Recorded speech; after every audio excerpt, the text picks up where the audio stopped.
Pharaoh told Joseph, "Tell your brothers to go back to Canaan and get your father.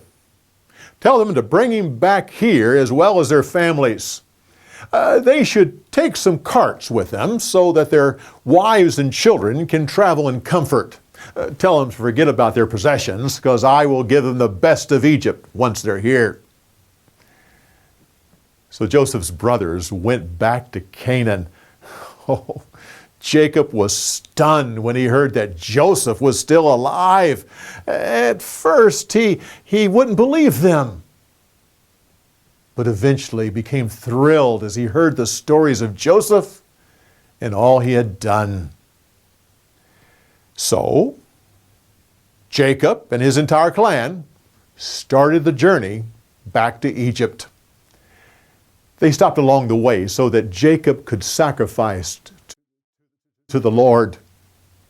That night, God appeared to Jacob in a vision. He said, "I am God. I am the God of your father.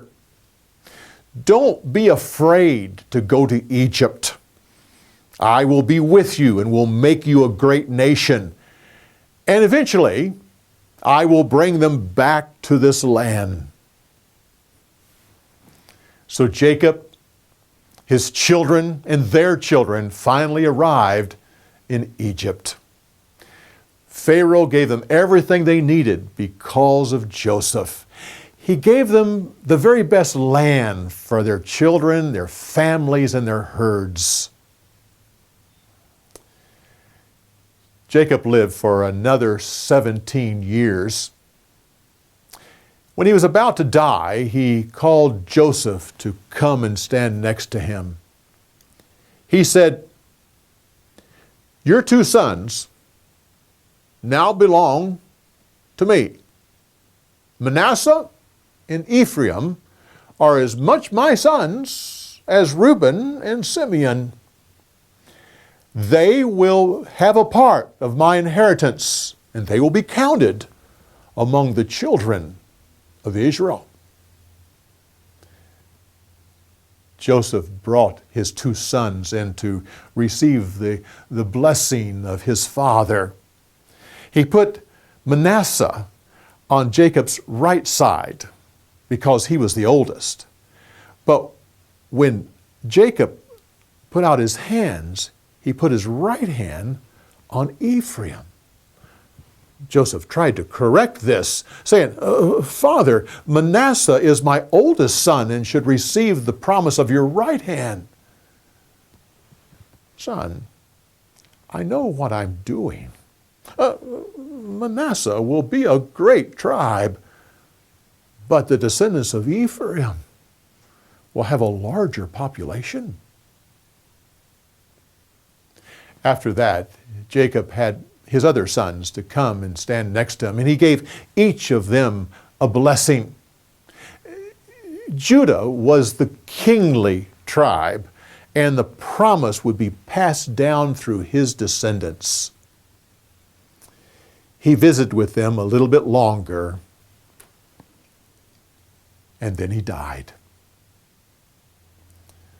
A large crowd of people went to Canaan to bury Jacob, including his family and a lot of Egyptians. They buried Jacob in the same cave as Abraham and Sarah, and Isaac and Rebekah, and Jacob's wife Leah. After the death of Jacob, Joseph's brothers became fearful. They said, "Now, Joseph will remember the way we abused him. He has been kind to us because of our father. But the time has come for him to get even with us." So they sent him a message saying, "Your father told you he wanted you to forgive us for the great sin we committed against you. So please, forgive us." Oh, Joseph was sad when he got this message. He broke down and cried.